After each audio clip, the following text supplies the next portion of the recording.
नमस्कार, मी Nikhil Jadhav news अनकटच्या uncut संवाद कार्यक्रमात आपलं स्वागत करतो. प्रेक्षक हो, मेंढपाळाचा मुलगा, प्राध्यापक आणि त्यानंतर एक वेगळंच व्यक्तिमत्व म्हणजे ओबीसीचा चेहरा अशी ओळख असलेले लक्ष्मण हाके आज आपल्याबरोबर अनकट संवादमध्ये संवाद साधणार आहेत. नमस्कार सर. नमस्कार.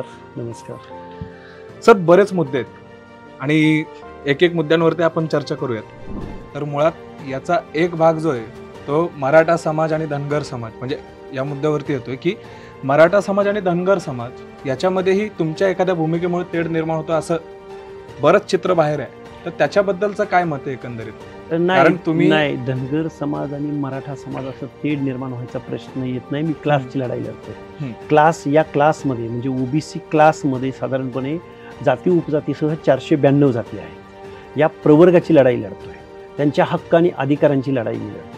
कारण मी स्टेट बॅकवर्ड कमिशनचा सदस्य ज्यावेळी होतो त्यावेळी मला रिझर्वेशन पॉलिसी म्हणजे काय, रिझर्वेशन का दिलं गेलं, कुणाला दिलं गेलं, कधी दिलं गेलं, रिझर्वेशनची मुवमेंट काय होती, रिझर्वेशनमध्ये समजा आपण ओबीसी BJNTचा फक्त क्वांटम आपण 27%चा 29%चा क्वांटम जरी डोळ्यासमोर ठेवला तर त्यामध्ये त्या ओबीसी प्रवर्गामध्ये सर्वात मोठा जर क्राऊड कोणाचा असेल तर तो धनगर कम्युनिटीचा आहे. सर्वात जास्त रिझर्वेशन कोण घेतं तर ती धनगर कम्युनिटी घेते. MTC प्रवर्गातली 3.5% रिझर्वेशन घेणारा धनगर समाज हा 1 नंबरचा ओबीसी मधला समाज आहे. तर मग सर्वात जास्त हिस्सा जर ओबीसी रिझर्वेशन मधला धनगरांचा असेल तर हे रिझर्वेशन टिकवणं, प्रोटेक्ट करणं ही धनगरांचीच जबाबदारी आहे. त्यामुळं मला या सगळ्या गोष्टीची जाणीव असल्या कारणानं आणि आयोगाचा सदस्य झाल्यानंतर या रिझर्वेशन पॉलिसीचा अभ्यास करायला मिळाला असल्या कारणानं मी याचं प्रोटेक्शन करण्यासाठी मी पुढे आलो.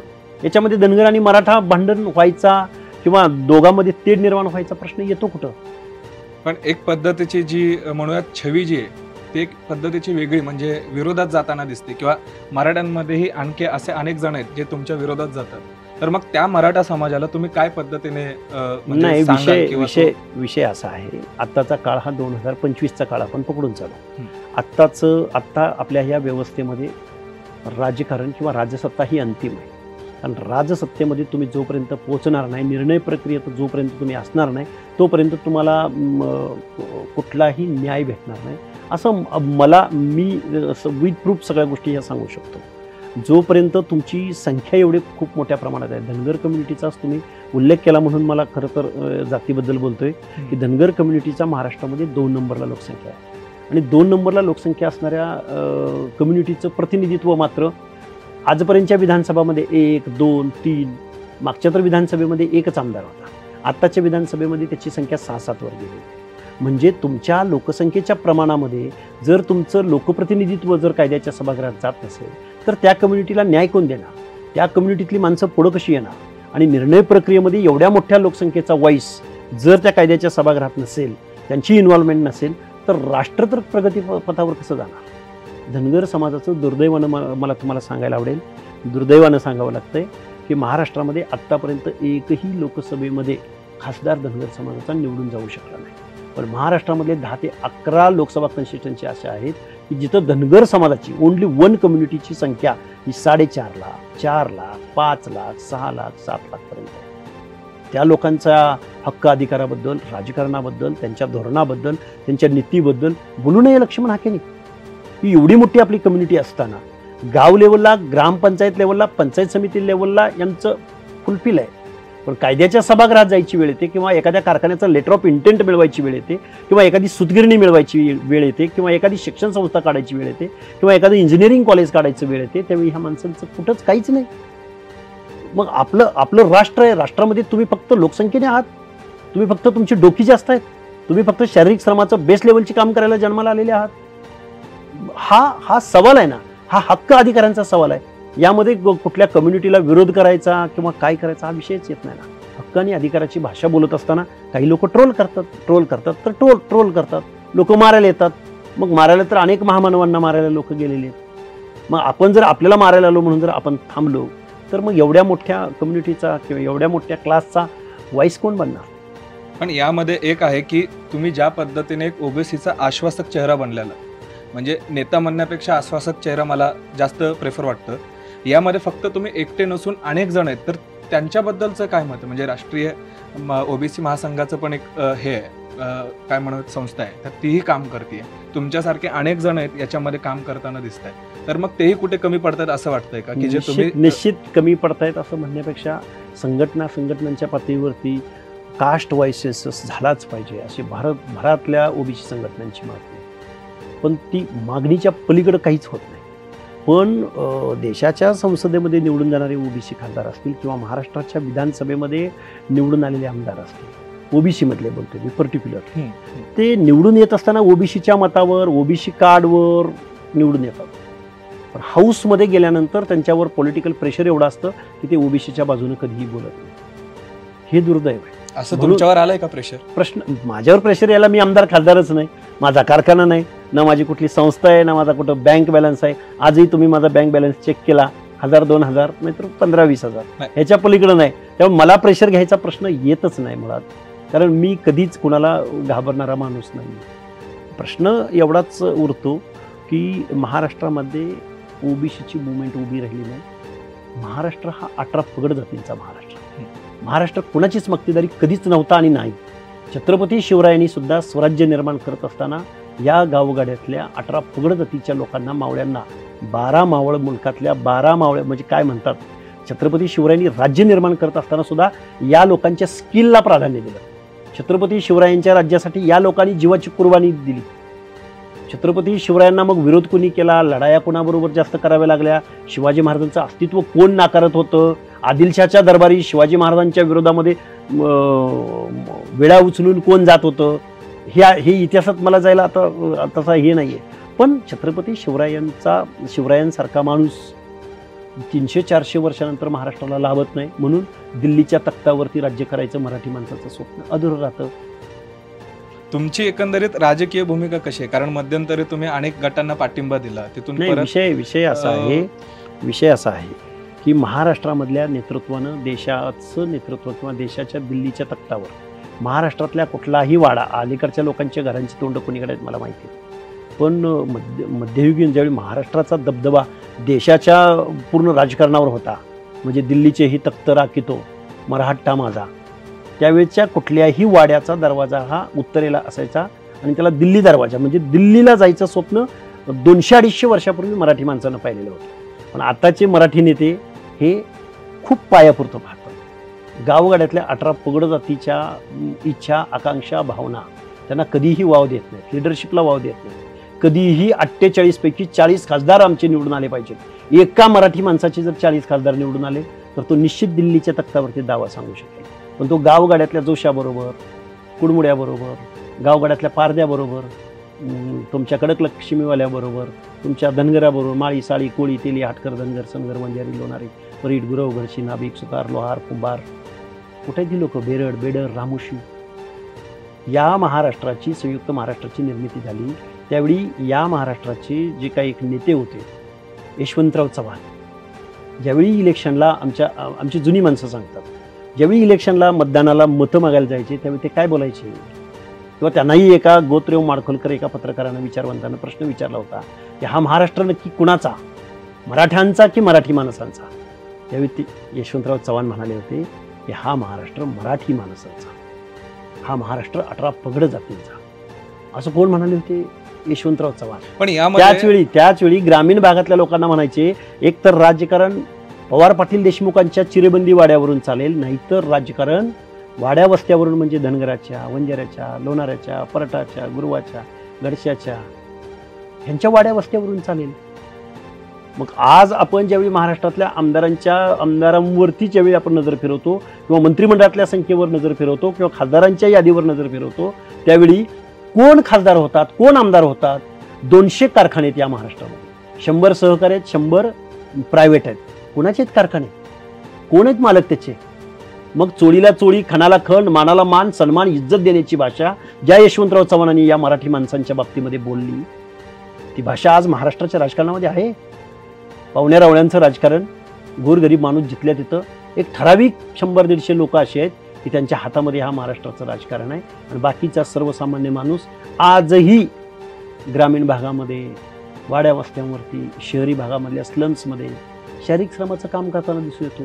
तो ड्रायव्हरकी करतोय, तो हमालीचं काम करतोय. ह्याच्यावरती उत्तर कधी मिळणार आहे? हा पुरोगामी महाराष्ट्र आहे, हा इतर राज्यांच्या तुलनेमध्ये विकसित महाराष्ट्र आहे. महाराष्ट्राची ही परिस्थिती असेल तर मग बाकीच्या ठिकाणची काय परिस्थिती असेल? इथेच मी तुम्हाला हे करतो की पुरोगामी आता तुम्ही जसा उल्लेख केला, पण सध्याच्या घडीचं जे राजकारण आहे ते कुठेतरी असं वाटतं की प्रत्येक नेता जातीचं लेबल लावून कुठेतरी राजकारणाच्या ह्याच्यामध्ये उतरतोय. म्हणजे मग सर्वसामान्यांचं काय? नाही, जातीच्या नाही. काय झाला प्रॉब्लेम की आता निवडणुका जिंकायच्या म्हटलं, निवडणुकीचं व्याकरण आत्मसात केलं पुढाऱ्यांनी. बघा, महाराष्ट्राच्या विधानसभेमध्ये निवडून गेलेली माणसं की माझ्या विधानसभेमध्ये मला मतदान कुणाचं मिळतंय आणि मी असं बोललो तर मग माझं मतदान जाईल, मग माझ्या पक्षाचं नुकसान होईल, मग माझे आमदार कसे निवडून येतील. राजकारण म्हणजे निवडणुकीच्या मेरिटवर सगळ्या गोष्टी ठरत आहेत. मग असं जर ठरलं तर मग गावगाड्यातला एक मसनजोगी माणूस आहे, मसनजोग्याचा तो मोर्चा काढू शकत नाही, तो इथल्या निवडणुकीवरती प्रभाव टाकू शकत नाही. मग त्याचे हक्क आणि अधिकार आपण काढून घ्यायचे, मायक्रोतल्या मायक्रो घटकाचं आरक्षण आपण काढून घ्यायचं. मग आता मी त्या प्रश्नाकडे येतो. माझी भूमिका मी गेल्या वर्षभरापासून महाराष्ट्रात मांडतोय. जरांगे पाटलांचं ऐकून जर इथल्या मुख्यमंत्र्यांनी ओबीसी मध्ये जर मराठा कम्युनिटीला इन्व्हॉल्व्ह केलं तर गावगाड्यातला कुंभार, स्वतार, लोहार, गिसाडी, एनटी अ प्रवर्गातली माणसं, ब प्रवर्गातली माणसं हे मराठा कम्युनिटीच्या स्पर्धेमध्ये टिकतील, हे पंचायतीला नगरसेवकला निवडून येतील, हे शिक्षण आणि नोकऱ्याच्या एंट्री पॉईंटला त्यांच्या स्पर्धेमध्ये टिकतील. हे कारण हे निवडणुकीवर प्रभाव टाकू शकत नाहीत, हे मोठा मोर्चा काढू शकत नाहीत, हे खूप मोठं आंदोलन उभं करू शकत नाहीत. म्हणजे त्यांचं आरक्षण आपण हिसकावून घ्यायचं, तेही लोकनियुक्त माणसांनी, लोकनियुक्त सरकारनं जी आर काढायचा. हे मला वाटतं हे घटनेमध्ये असं अपेक्षित नाहीये. रिझर्वेशन म्हणजे प्रतिनिधित्व आहे. रिझर्वेशन म्हणजे गरिबी हटवून नाही. रिझर्वेशन मिळाल्यानं प्रत्येक घरातला मुलगा डॉक्टर, इंजिनियर होणार नाही, प्रत्येक घरातला मुलगा कलेक्टर होणार नाही. रिझर्वेशन मिळालं म्हणजे प्रत्येक घरातला मुलगा झेडपी मेंबर, पंचायती मेंबर होणार नाही. रिझर्वेशन म्हणजे प्रतिनिधित्व आहे. त्या प्रवर्गामधून एक प्रतिनिधी निर्णय प्रक्रियेमध्ये आला पाहिजे.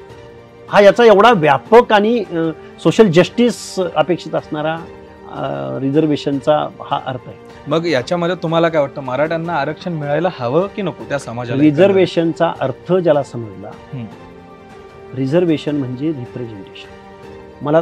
तुम्हीच आता मला प्रश्न विचारलाय, मला ते सांगा की मराठा समाजाचं कुठल्या सेक्टरमध्ये प्रतिनिधित्व फुलफिल होताना दिसून येत नाही असं मला एक सेक्टर सांगा, मग मी पुढचं बोलतो. एक सेक्टर सांगा. मी काय सांगितलं तुम्हाला, रिझर्वेशन म्हणजे not a economical program. Reservation म्हणजे रिप्रेझेंटेशन, प्रतिनिधित्व. समजा पुणे म्युनिसिपल किंवा पुणे महानगरपालिकेमध्ये काही प्रवर्गांना त्या प्रवर्गात जन्माला आल्यामुळं त्या प्रवर्गाला तिथं निवडून येता येत नाही. For example SC, for example ST, for example OBC, म्हणून त्यांना रिझर्वेशन दिलंय. का दिलंय रिझर्वेशन? कारण तो माणूस त्या कम्युनिटीतला असल्यामुळे तिथं निवडून येऊ शकत नाही. पण त्यांची संख्या खूप मोठ्या प्रमाणात आहे आणि ह्या एवढ्या मोठ्या वर्गाला जर आपण बाहेर ठेवलं तर आपण फक्त ठराविक वर्गाचंच आपण लिडरशिप करू आणि मग त्या लोकांपर्यंत इथला विकास, इथलं संविधान, इथले हक्क आणि अधिकार पर्क्युलेट होणार नाही. म्हणून त्या प्रवर्गातल्या माणसाला सुद्धा आपल्याला निर्णय प्रक्रियेमध्ये घेतलं पाहिजे. म्हणून रिझर्वेशन पॉलिसी आहे. म्हणजे जरांगेंची भूमिका जी आहे बेकायदा आहे. बघा, सुप्रीम कोर्टाचं जजमेंट आहे, 650 पानांचं जजमेंट आहे. सुप्रीम कोर्टाचं बोलतोय मी. राज्य मागासवर्ग आयोगाचे आतापर्यंतच्या 5 आयोगांनी मराठा समाजाचं सोशल बॅकवर्डनेस नाकारलंय. सोशल बॅकवर्डनेस म्हणजे काय? एखादी कम्युनिटी जोपर्यंत सामाजिकदृष्ट्या मागास ठरत नाही किंवा असत नाही तोपर्यंत त्यांना रिझर्वेशन कसं द्यायचं? ही टेक्निकल अडचण आहे, ही कायद्याची अडचण आहे, ही संविधानाची अडचण आहे. हेच जर कोणी काय झालं, इथं निवडणुका जिंकण्यासाठी माणसं आंदोलनाला बळी पडतात, मोर्चांना बळी पडतात. मग आपण विरोध केला तर, आपण असं बोललो तर मग आपण निवडून येऊ का नाही, आपला पक्ष हा पराभूत होईल का, हरेल का? म्हणजे वास्तव बोलायचं करेज कुठलाच नेता दाखवत नाही. हे दुर्दैव आहे या महाराष्ट्राचं. हेच जर शरदचंद्रजी पवारांनी या महाराष्ट्रामधले, त्यांना जाणतं नेतृत्व म्हटलं जातं. आत्ताचा घडीला देशभरामध्ये एवढा मोठा नेता शरद पवारांनी एवढा महाराष्ट्राच्या देशाच्या राजकारणात नाही. पण त्या माणसाने जर पुढे येऊन सांगितलं, अरे हे ओबीसीचं आरक्षण आहे, हे भटक्या विमुक्तांचं आरक्षण आहे, हे बलुत्या आलुत्याचं आरक्षण आहे, जे मागासवर्गीय आहे, ज्यांचं राजकारणात प्रतिनिधित्व नाही. सांगावं मला, महाराष्ट्राच्या विधानसभेमध्ये एक तरी बेरडाचा आमदार झालाय का? बेरड रामोशीचा एक तरी आमदार, सिंगल वन, एक आमदार मला दाखवा, एक कुंभाराचा आमदार मला दाखवा. मग तिथे कुठे कमी पडतायत म्हणजे तेच सांगतोय मी तुम्हाला, ज्या कम्युनिटीमधली लोक निवडून येण्याची ज्यांच्याकडे कॅपॅसिटी नाहीये पण खूप मोठा क्राऊड आहे तो क्लासचा, तर त्या क्लासचं रिप्रेझेंटेशन निर्णय प्रक्रियेत पाहिजे ना. त्यासाठी रिझर्वेशन पॉलिसी आहे ना.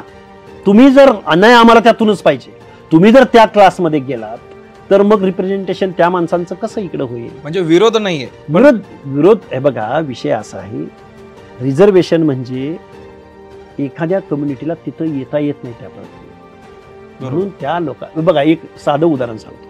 आपण ज्यावेळी एखाद्या क्यू मध्ये उभा असतो, रांगेत उभा असतो, आपल्या मागे जर 1-2 महिला उभ्या असतील तर आपण पहिल्यांदा काय म्हणतो, प्लीज लेडीज फर्स्ट, किंवा तुम्ही जा, किंवा एखादी वयस्कर महिला असेल किंवा एखादा वृद्ध व्यक्ती असेल आपण काय म्हणतो, किंवा बसमध्ये असेल आपण ज्यावेळी क्यूचंच उदाहरण, खूप सोपं उदाहरण आहे, आपण तुम्ही पहिल्यांदा, किंवा त्या वृद्ध माणसाला म्हणतो काका तुम्ही घ्या मी मागून घेतो. ही रिझर्वेशन पॉलिसी भारताची नाहीये. ही रिझर्वेशन पॉलिसी अमेरिकेमधून, ब्रिटनमधून, तिकडून आपण घेतलेली रिझर्वेशन पॉलिसी. अगोदर निग्रो लोकांना इथल्या निर्णय प्रक्रियेमध्ये घेण्यासाठी, मानवतेच्या दृष्टिकोनातून त्यांना या व्यवस्थेत सामावून घेण्यासाठी पहिल्यांदा निग्रोंना रिझर्वेशन अमेरिकेमध्ये दिलं गेलंय ना. आणि मग ती पॉलिसी आपण इकडे आणली ना आपल्या याच्यामध्ये. महात्मा ज्योतिबा फुल्यांचा गुलामगिरी हा ग्रंथ अमेरिकेमधल्या श्वेतवर्णीयांना म्हणजे गोऱ्या लोकांना त्यांनी समर्पित केलेला आहे, की त्या गोऱ्या लोकांनी तिथल्या निग्रो लोकांना व्यवस्थेमध्ये घेण्यासाठी रिझर्वेशन पॉलिसी तिथं आणली. अफर्मेटिव्ह ॲक्शन म्हणतात त्याला. ती अफर्मेटिव्ह ॲक्शन माझ्या भारतामधल्या या राजकारणी लोकांनी, पुढारी लोकांनी पुढे येऊन आपल्या या व्यवस्थेमधल्या दीनदलित, भटक्या विमुक्त जाती जमाती या लोकांना सुद्धा आपण निर्णय प्रक्रियेमध्ये घेतलं पाहिजे आणि माणुसकीचं जीवन त्यांना दिलं पाहिजे. ज्यांच्या बाबतीमध्ये छूत अच्युतपणा पाळला गेला, ज्यांच्या बाबतीमध्ये आपण सेवा करून घेतली, नाभिकाकडून केश कर्तनाचं काम करून घेतलं, आपण धोब्याकडून कपडे धुवण्याचं काम करून घेतलं, आपण कुंभाराकडून मडके बनवून घेण्याचं काम करून घेतलं, सुताराकडून त्याची सेवा घेतली. ह्या सगळ्या लोकांना सुद्धा भावना आहेत, हे सुद्धा माणूस आहेत, यांचा सुद्धा या व्यवस्थेवरती, या जीवसृष्टीवरती त्यांचा सुद्धा तितकाच अधिकार आहे. बाबासाहेब म्हणायचे, आभाळातून पडणाऱ्या पाण्यावर, इथल्या हवेवर, इथल्या जमिनीवर, इथल्या नैसर्गिक संसाधनावर जन्माला आलेल्या प्रत्येक माणसाचा तितकाच अधिकार आहे ना. तुमच्याकडे जमिनीच्या, नदीच्या काठची उपजाऊ जमीन तुमच्या हातात आली, किंवा तुमच्या वडिलोपार्जित शेकडो, 100 एकर, 50 एकर, 40 एकर जमिनी तुमच्या नावावर. आजही गावोगाड्यामध्ये भटक्या विमुक्त जाती जमातीच्या लोकांना आजही पासेपारद्याला, कैकाड्याला, जोशाला, कुडमड्या जोशाला, नाथपंथी डवरी गोसाव्याला आजही आपल्या या महाराष्ट्राच्या, पुरोगामी महाराष्ट्रामध्ये 1 गुंठा जमीन नाही, किंवा आजही त्याचं पाल निघालेलं नाही. मग स्वच्छताग्रहण, मग शिक्षण, आणि मग शिक्षणाचा कट ऑफ, ह्या गोष्टी तर अजून खूप दूरच्या. जसं आता तुम्ही या सगळ्यांचा उल्लेख करताय, मला एक सांगा की एकटा लक्ष्मण हाके, मी एक मुद्दामच हे करतो की ते काय करू शकतात या संदर्भात. कारण प्रत्येक जण, तुम्ही म्हटलात की नेतृत्व कुठंतरी कमी पडतंय, मग तुम्ही एकट्याने काय पद्धतीने, की सरकारचा काय सपोर्ट असणार आहे, किंवा जसं आणखी एक वेगळा मुद्दा आहे की जरांगेंची भूमिका तुम्ही बेकायदेशीर म्हणताय, किंवा आता तुम्ही म्हणालात की त्यांच्या मागे कोणी असण्याचं हे असेल, तसंही तुमच्याकडे तसं बरंच वेळेस पाहिलं जातं की तुमच्याही मागे कोणाचा सपोर्ट आहे का या आंदोलनासाठी किंवा या आरक्षणाच्या मागणीसाठी. तर एकंदरीत काय भूमिका असणार आहे? नाही बघा, सपोर्ट कुणाच्या सपोर्टवर मी काय आंदोलन केलेलं नव्हतं, पण सपोर्ट केला तरी मी काय 11 दिवस उपोषण नाही करू शकत. ही जी भावना आहे, ही जी वेदना आहे, डॉक्टर बाबासाहेब आंबेडकरांनी या देशभरातल्या हजारो जातींना प्रक्रियेत आणलं ना, हजारो जातींना सिव्हिलायझेशनच्या प्रक्रियेमध्ये आणलं, हक्क अधिकार त्यांना मिळवून दिले. आजही इथली व्यवस्था, जरी रिझर्वेशन पॉलिसी आली, जरी काही गोष्टी आल्या, आज आपण जगभरामध्ये एक 5व्या-6व्या क्रमांकाची अर्थव्यवस्था म्हणून भारताचा एक सुपर पॉवर म्हणून उल्लेख केला जातो. त्याच भारत देशामध्ये कोरोनासारखी महामारी आल्यानंतर इथली लोक किड्या मुंग्याप्रमाणे जीवन जगताना दिसून येतात. त्यांना आरोग्याच्या सुविधा उपलब्ध झाल्या, त्या लोकांना हा खरं तर विषयांतर होईल, पण खूप अवघड गोष्टी आहेत ना. डॉक्टर बाबासाहेब आंबेडकरांनी सगळ्या भारतातल्या लोकांना न्याय दिलाच ना. नेल्सन मंडेलांनी निग्रोंना, आफ्रिकन कंट्रीजमधल्या लोकांना न्याय दिलाच ना. मार्टिन ल्युथर किंगनी दिलाच ना. अब्राहम लिंकननी दिलाच ना.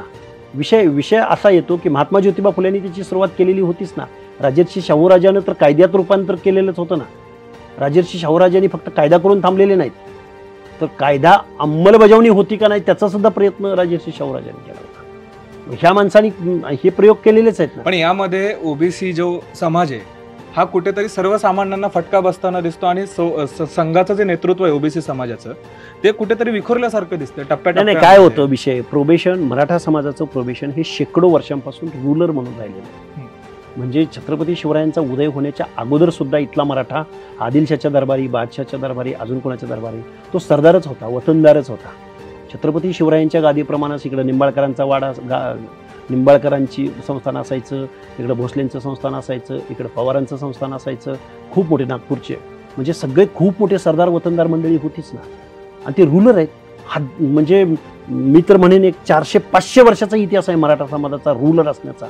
रूलर मागासवर्गीय कसा असू शकतो? जो रूलर आहे, ज्याच्या हातात तलवार आहे, ज्याच्या हातात राजदंड आहे, ज्याच्या हातात व्यवस्था आहे, ज्याच्या हातात तो त्या गावचा गावापुरतं गाव युनिट डोळ्यासमोर ठेवलं, तो गावचा गावडा आहे, गावचा पाटील आहे, गावचा वतनदार आहे, गावचा देशमुख आहे, ज्याच्या वाड्यावरनं प्रत्येकाला न्याय दिला जातो, ज्याच्या वाड्यावरनं प्रत्येकाला आर्थिक संसाधनं वाटली जातात, महामारी आली तरी त्या गावच्या कारभाऱ्यावरती सगळी जबाबदारी असते. तोच जर मला म्हणायला लागला आत्ताच्या व्यवस्थेमध्ये की नाही नाही नाही आता आम्ही सामाजिकदृष्ट्या मागास झालोय आणि आम्हाला आरक्षण द्या, मग तुम्ही जर मागास झाला असाल तर मग पुढं कुठली कास्ट गेली त्याचं एक मला उदाहरण द्या. महाराष्ट्रामध्ये जरांगे पाटलांचं म्हणणं आपण 5 मिनिटं मान्य केलं की मराठा समाज मागास झाला, तर मग मराठा समाजाच्या पुढं कुठली कम्युनिटी आहे या महाराष्ट्रामधली की ती पुढे गेली अशी मला एक कम्युनिटी दाखवा. मागास, सोशली बॅकवर्ड. याला जबाबदार कोण आहे? याला जबाबदार कुठं विषय येतच नाही तो. हे बघा, रिझर्वेशन हा सामाजिकदृष्ट्या मागासवर्गीयांसाठी दिलं गेलेलं हे प्रावधान. मग सामाजिकदृष्ट्या मागास कोण, कसं क्रायटेरिया लावणार? आताचे 4-5 मागासवर्ग आयोगाने नाकारले ना. एवढे कारखाने असणाऱ्या, एवढे आमदार असणाऱ्या, एवढे खासदार असणाऱ्या आणि एवढ्या वेळा महाराष्ट्राचा मुख्यमंत्री असणारी कम्युनिटी मागास कशी काय असू शकते? मग हे मागास असतील तर मग फॉरवर्ड कोण आहेत, पुढारलेले कोण आहेत? याचं उत्तर आहे का जरांगेकडं? किंवा याचं उत्तर कोण चळवळ चालवते त्या माणसांकडे आहे का? हे फक्त पोलरायझेशन करणं, कुणाच्या तरी निवडणुकीसाठी सपोर्टिव्ह काही गोष्टी करणं, त्याच्यामागं राजकारण, त्याच्यामागची ही खरं तर हक्क आणि अधिकार हिसकावून घेण्याचा हा बरोबर पद्धतशीर हा प्लॅन. एक सोशल मीडियावरती एक अकाउंट आहे फेसबुकला, धोत्रातील जेम्स बॉन्ड नावाचं एक काहीतरी अकाउंट आहे की हीच माणसं अर्वाच्य भाषेत शिवीगाळ करतात. कसं काय आपल्याला राजमाता जिजाऊंचा महाराष्ट्र म्हणता येईल बरं? कसं म्हणता येईल सांगा बरं? ज्या छत्रपती शिवरायांच्या प्रतिमेच्या खाली बसून ओबीसीतल्या नेत्यांना अर्वाच्य भाषेत शिवीगाळ एखादा नेता करतो, कसं काय इथल्या मुवमेंट, कसा इथला भाईचारा टिकेल, कसं इथलं सामाजिक दरी निर्माण होणार नाही सांगा बरं? नेतृत्व जे जवळकरांनी केलं, नेतृत्व वीरा शिंदेनी केलं, नेतृत्व यशवंतराव चव्हाणांनी केलं, नेतृत्व एन.डी. पाटलांनी केलं, नेतृत्व सर्वात एक्सलंट नेतृत्व कोणी केलं असेल या महाराष्ट्रात? क्रांतीवीर नागनाथ अण्णा नायकवडेंनी केलं, क्रांतिसिंह नाना पाटलांनी केलं. नो डाऊट क्रांतिसिंह नाना पाटलांच्या प्रतिमेकडे कोणीही बोट करू शकत नाही, एन.डी. पाटलांच्या नेतृत्वाकडे कोणीही बोट करू शकत नाही. हा बहुजन महाराष्ट्र आहे आणि तुम्ही कुठे नेऊन ठेवला महाराष्ट्र? आणि पुन्हा त्याच ओबीसीचं रिझर्वेशन तुम्हाला पाहिजे. मग कारखान्यांचं रिझर्वेशन मागावं का ओबीसीनी? जाऊ दे, आमचं अख्खं आरक्षण यांना देऊन टाका आणि कारखाने 200 तेवढे आमच्या ओबीसीच्या मालकीचे करा, बस घेऊन टाकू त्यांना. माझं चॅलेंज आहे, कोणाला ज्यांना रिझर्वेशन पाहिजे त्यांना माझं चॅलेंज आहे, 200 कारखान्याची मालकी ओबीसीच्या नावे करायची आणि आमचं अख्खं रिझर्वेशन त्यांना देऊन टाकतो आम्ही. चला, कारखान्याची जी मक्तेदारी म्हणजे रिझर्वेशनच आहे ना तुमचं, पिढ्यानपिढ्या रिझर्वेशन आहे. नदीकाठच्या उपजाऊ जमिनीवर शेकडो एकर जमिनी. मला एक सांगा, साधं उदाहरण, खरं तर मला बोलायचं नव्हतं. आज छत्रपती शिवराय असतील किंवा छत्रपती शिवरायांचं आज या महाराष्ट्रामध्ये नाव घेतल्याशिवाय आपल्या महाराष्ट्राचं पानही हलू शकत नाही. ज्या छत्रपती शिवरायांच्या स्वराज्यासाठी ज्या लोकांनी जीवाची कुर्बानी केली त्यांच्या पुढच्या पिढ्या काय करतायत माहितीये? नाव तर माहिती आहे का? तानाजी मालुसरेंच्या पुढच्या पिढ्या, आत्ताची 12वी 13वी 14वी पिढी काय करत असेल बरं? याचा विचार या महाराष्ट्रातल्या राजकारण्यांना कधी पडला? तानाजी मालुसरेच्या वंशजांना ज्यावेळी आत्ता एक तानाजी मालुसरेंवर चित्रपट आला, त्या अजय देवगणांनी 4-5 लाखाचं एक मानधन दिलं त्यांच्या कुटुंबाला. कधी महाराष्ट्राच्या शासनातल्या शासनकर्त्या, मुख्यमंत्र्यांना, राज्यकर्त्यांना वाटलं नसेल की शिवा काशिदाच्या, जीवा महालेच्या कोण आहेत ही माणसं?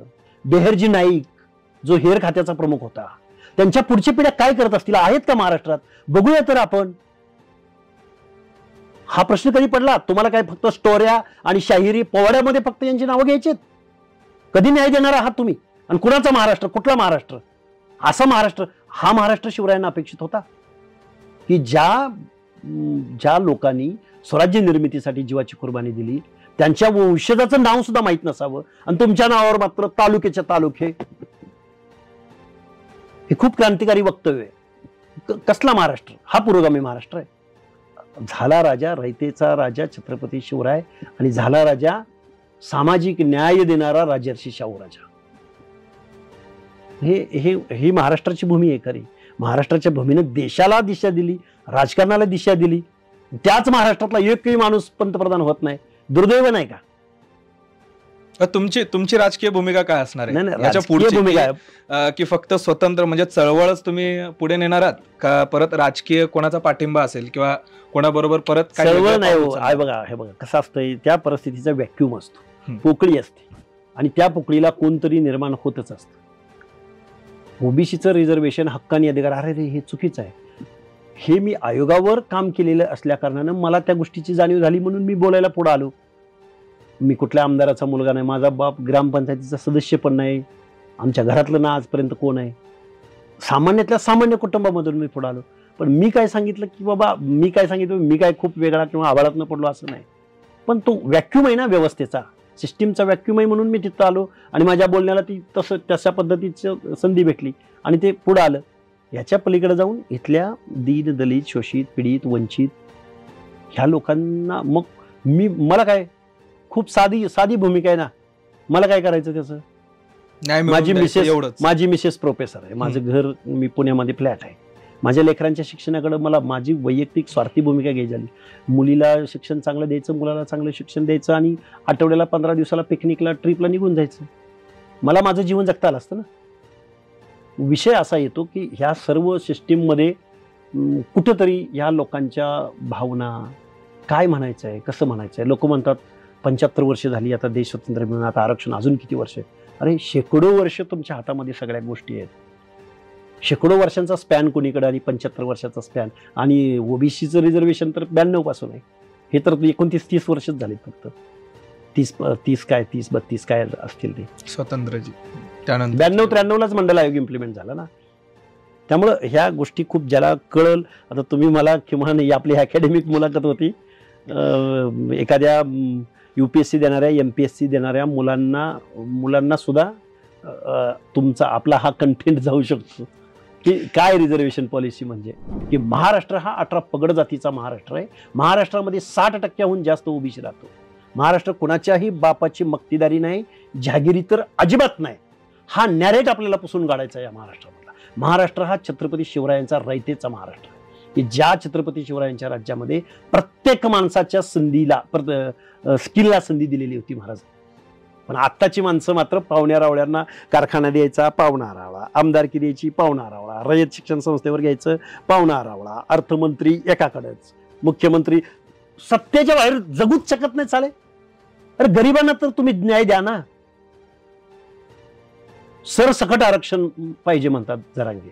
सरसकट मराठ्यांना जर आरक्षण दिलं तर पंचायत समितीचा सभापती पवार, मोहिते, शिंदे हेच होतील ना. मग जरांगे ज्या गरजवंताची लढाई म्हणतात त्याला तर न्याय भेटेल का?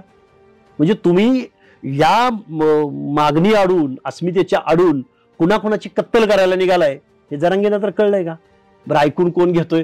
हे विरोध करतोय लक्ष्मण हाके विरोध करतोय. लक्ष्मण हाके आपला विरोधक आहे. लक्ष्मण हाके जातीवादी. अरे ओबीसीची 450 जातीची भाषा बोलणारा माणूस जातीवादी कसा काय असेल? आता मी आतापर्यंत तुमच्या समोर एवढा वेळ बोललो, काय जातीवादी भूमिका घेतली? बरं जातीवादी भूमिका घेऊन चालणार तर कसं? आमचं ऐकतो कोण? यामध्ये एक वेगळा प्रश्न आहे हा की जर जसं तुम्ही म्हणालात की हाके विरोध करतो, जरांगे विरोध करतो, या पद्धतीने दोघांमध्ये कॉन्ट्रास्ट आहे. जर समजा दोघे जण एकाच मंचावर आले तर, दोघेजण एकाच मंचावर आले तर मला असं वाटतंय की जरांगे पाटील आणि आम्ही, माझी भूमिका जर त्यांना समजली तर बोलतोय त्यांची भूमिका काय आहे. मी बऱ्याच वेळा त्याचं विश्लेषण करायचा प्रयत्न केलाय की हे आरक्षण म्हणजे अरे कुडमुड्या जोशाचं, पोटपारद्याचं, कैकाड्याचं, धनगराचं, माळ्याचं, साळ्याचं आहे. 1% बजेटरी तरतूद आहे. 1% 100%पैकी. बाकी 90%ची विल्हेवाट तुम्ही लावताय, वाटून खाताय. वाटून प्रत्येक तालुक्याला 2-2, 4-4 हजारो कोटीचे वतनदार निर्माण झाले. तेच आमदार होतात, तेच खासदार होतात कुठल्याही पक्षातनं. गरीबाला तर गेलंय का ते? कारखाने परत तुम्ही पाहुण्यांना घेताय. जरांगे आणि आम्ही 1 तास 2 तास जरी बसलो तरी आम्ही जरांगे आमची खूप मोठी भयंकर खूप मोठी युती होईल. युती हा संघर्ष नाही होणार. मग भूमिका समजल्यानंतर काय होईल. अच्छा. शोषितांची लढाई जर ते लढत असतील आणि आम्ही जर ओबीसीची, शोषितांची, वंचितांची, सोशली बॅकवर्डनेस असणाऱ्या लोकांची लढाई लढत असू, आम्ही सोल्युशन काढू ना. अरे 288 पैकी 180 खासदार जर आमदार जर हेच होत असतील, जरांगे सांगतील त्यांना आमदार करू ना. चुकतंय का? बरोबर आहे. त्यांनी सामान्यातल्या सामान्य कुटुंबाची यादी द्यायची, त्यांना आम्ही मतदान करू, त्यांनी आम्हाला मतदान करायचं. काढू ना हे सगळे क्रीम जी लोक आहेत ना. म्हणजे मधलं काहीच नको, आपण चालू या पद्धतीने. कशासाठी? आपल्याला प्रस्थापित लोकांना बाजूला करायचंय, विस्थापित लोकांना संधी द्यायची.